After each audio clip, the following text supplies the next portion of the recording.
Athletic track पर जनगण मन सुनने की कामना हर एक भारतीय खेल प्रेमी को होती है।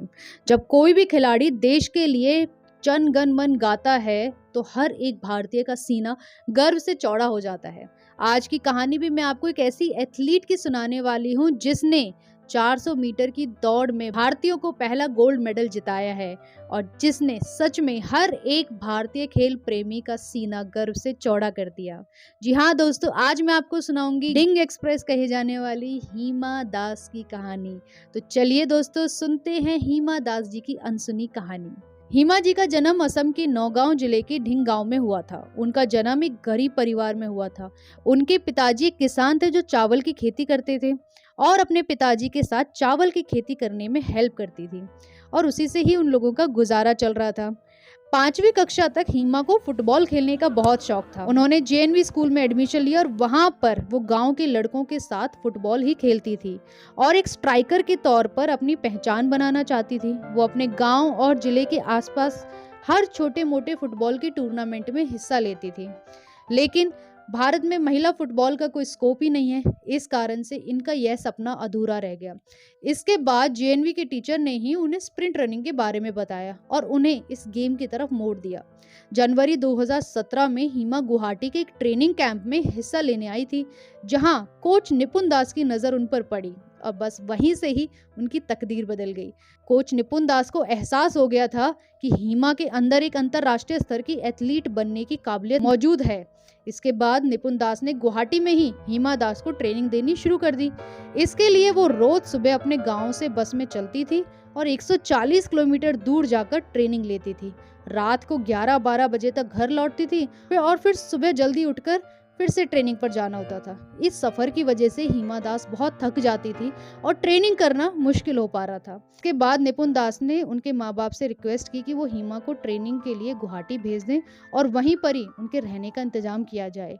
लेकिन माँ बाप तो इसी बात से खुश थे कि उनकी बेटी को 3 वक्त का खाना मिल रहा था, तो वो गुवाहाटी में हिमा को भेजने का खर्चा नहीं उठा सकते थे। इस पर कोच निपुण दास ने हिमा के खर्चे की सारी जिम्मेदारी खुद उठाई और गुवाहाटी में उनके रहने का पूरा इंतजाम खुद अपने पैसों से किया। और यहीं से ही शुरू होता है हिमा दास का एथलीट बनने का सफर। अब हिमा दास रनिंग कर रही थी और रनिंग करने के लिए चाहिए थे शूज, लेकिन शूज उनके पास नहीं थे।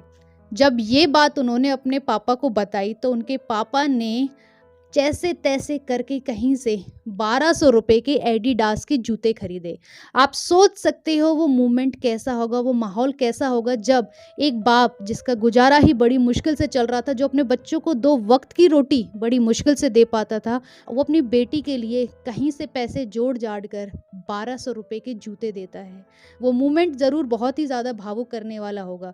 लेकिन हिमा ने अपने पापा के दिए हुए 1200 रुपए के एडिडास के जूतों की कीमत रखी और इसके बाद जब वो कामयाब हो गई तब एडिडास ने हिमा दास को अपना ब्रांड एम्बेसडर बनाया था। इसे कहते हैं कामयाबी, असली कामयाबी। कोच के मुताबिक उन्होंने हिमा को शुरुआत में 200 मीटर की दौड़ करवाई, लेकिन बाद में उन्हें लगा कि वो 400 मीटर की दौड़ में ज़्यादा कामयाब रहेंगी और कोच का आइडिया बिल्कुल सही था। फिनलैंड के टेम्पियो शहर में आयोजित IAAF world under 20 athletics championship में भारत की इस नई उड़न परी ने 400 मीटर की दौड़ में गोल्ड मेडल जीतकर जो इतिहास रचा, उसकी जितनी तारीफ की जाए वो कम है। हिमा अंतर्राष्ट्रीय स्तर पर किसी ट्रैक इवेंट में गोल्ड मेडल जीतने वाली पहली भारतीय एथलीट बन गई हैं। ऐसा आज तक किसी ने भी नहीं किया है। रेस के 35वें सेकंड तक हिमा ट्रैक पर बढ़त बनाए रखने वाले टॉप 3 एथलीट में भी नहीं थी, लेकिन उसके बाद उन्होंने ऐसी जादुई रफ्तार पकड़ी कि सबको पीछे छोड़ते हुए इतिहास ही रच डाला। रेस के बाद हिमा को गोल्ड पहनाया गया तो उस दौरान राष्ट्रगान जन गण मन जब बजा तो उनकी आंखों में आंसू छलक आए, जिसको देखकर हर एक भारतीय भावुक हो गया। हिमा दास ने इसके बाद कई सारी चैंपियनशिप में हिस्सा लिया और सभी में बहुत ही अच्छा प्रदर्शन किया। इसके बाद 2018 में ही एशियन गेम्स में 400 मीटर दौड़ को सिर्फ 51 सेकंड में पूरा करने का भी एक नेशनल रिकॉर्ड सेट कर दिया इन्होंने। इसी रिकॉर्ड को तोड़ते हुए अगस्त में उन्होंने 50.79 सेकंड्स में ही दौड़ पूरी कर ली थी।